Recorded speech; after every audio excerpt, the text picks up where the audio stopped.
भारत की आज़ादी में बहुत से वीर युवाओं ने जान की बाजी लगा दी थी। इन्हीं युवाओं में 3 नाम सबसे आगे माने जाते हैं। ये हैं भगत सिंह, सुखदेव और राजगुरु। आज से 88 वर्ष पूर्व 23 मार्च 1931 की रात भगत सिंह, सुखदेव और राजगुरु की देशभक्ति को अपराध की संज्ञा देकर अंग्रेजों द्वारा फांसी पर लटका दिया गया था। इस लेख में हम भगत सिंह, सुखदेव और राजगुरु की शहादत को याद करते हुए उनसे जुड़े कुछ अनजाने तथ्यों का विवरण दे रहे हैं। शहीद भगत सिंह, राजगुरु और सुखदेव ऐसे क्रांतिकारी थे जिन्होंने भारत को आज़ाद होने में मुख्य भूमिका निभाई थी। इनके बलिदान को कभी नहीं भुलाया जा सकता है। क्या आप जानते हैं कि इनको तय दिन और समय से 11 घंटे पहले ही फांसी पर चढ़ा दिया गया था। इस दिन को हर वर्ष शहीद दिवस के रूप में मनाते हैं।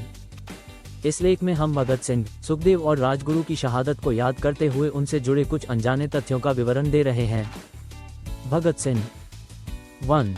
8 वर्ष की छोटी उम्र में ही वह भारत की आज़ादी के बारे में सोचने लगे थे और 15 वर्ष की उम्र में उन्होंने अपना घर छोड़ दिया था। 2.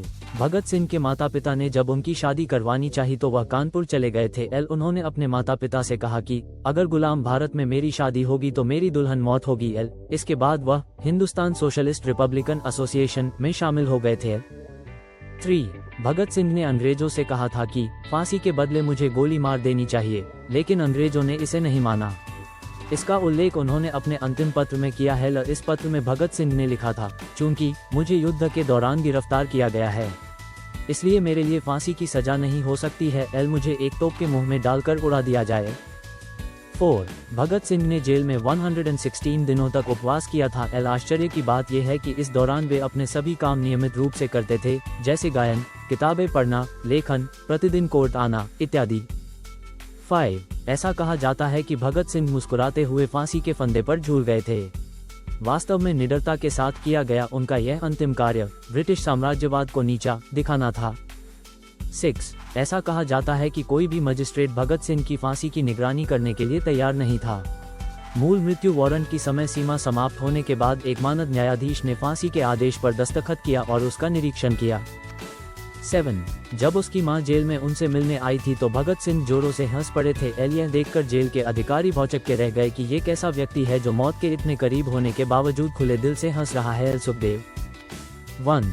सुखदेव फांसी की सजा मिलने पर डरने की बजाय खुश थे। फांसी से कुछ दिन पहले महात्मा गांधी को लिखे एक पत्र में उन्होंने कहा था कि लाहौर षड्यंत्र मामले के 3 कैदी को मौत की सजा सुनाई गई है और उन्होंने देश में सबसे अधिक लोकप्रियता प्राप्त की है जो अब तक किसी क्रांतिकारी पार्टी को प्राप्त नहीं है।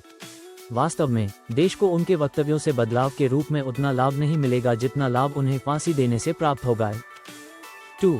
आपको ये जानकर आश्चर्य होगा कि सुखदेव ने ही भगत सिंह को असेंबली हॉल में बम फेंकने के लिए राजी किया था। वास्तव में हिंदुस्तान सोशलिस्ट रिपब्लिकन एसोसिएशन द्वारा असेंबली हॉल में बम फेंकने के लिए बटुकेश्वर दत्त के साथ किसी दूसरे व्यक्ति को नियुक्त किया गया था। लेकिन सुखदेव द्वारा भगत सिंह को काय एवं डरपोक कहने के बाद भगत सिंह ने खुद असेंबली हॉल में बम फेंकने का निर्णय लिया। भारतीय स्वतंत्रता संग्राम के 7 महानायक जिन्होंने आज़ादी दिलाने में मुख्य भूमिका निभाई।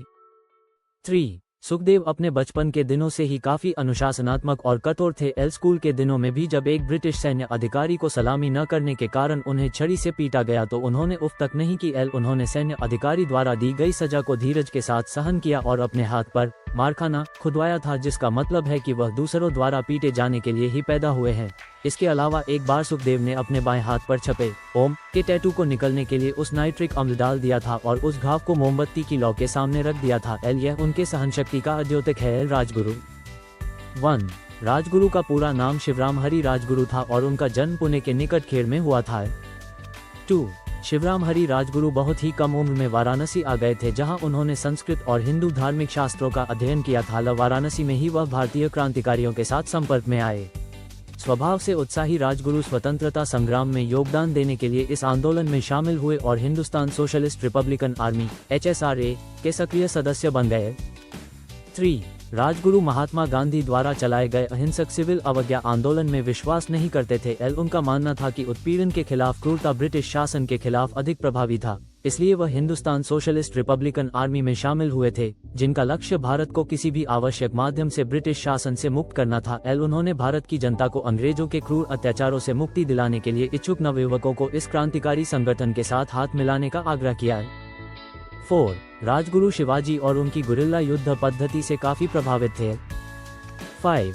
इस महान स्वतंत्रता सेनानी के जन्मस्थान खेड़ का नाम बदलकर उनके सम्मान में राजगुरुनगर कर दिया गया है। हरियाणा के हिसार में भी उनके नाम पर एक शॉपिंग कॉम्प्लेक्स का नाम रखा गया है। 6. राजगुरु को उनकी निडरता और अजेय साहस के लिए जाना जाता था। उन्हें भगत सिंह की पार्टी के लोग गनमैन के नाम से पुकारते थे।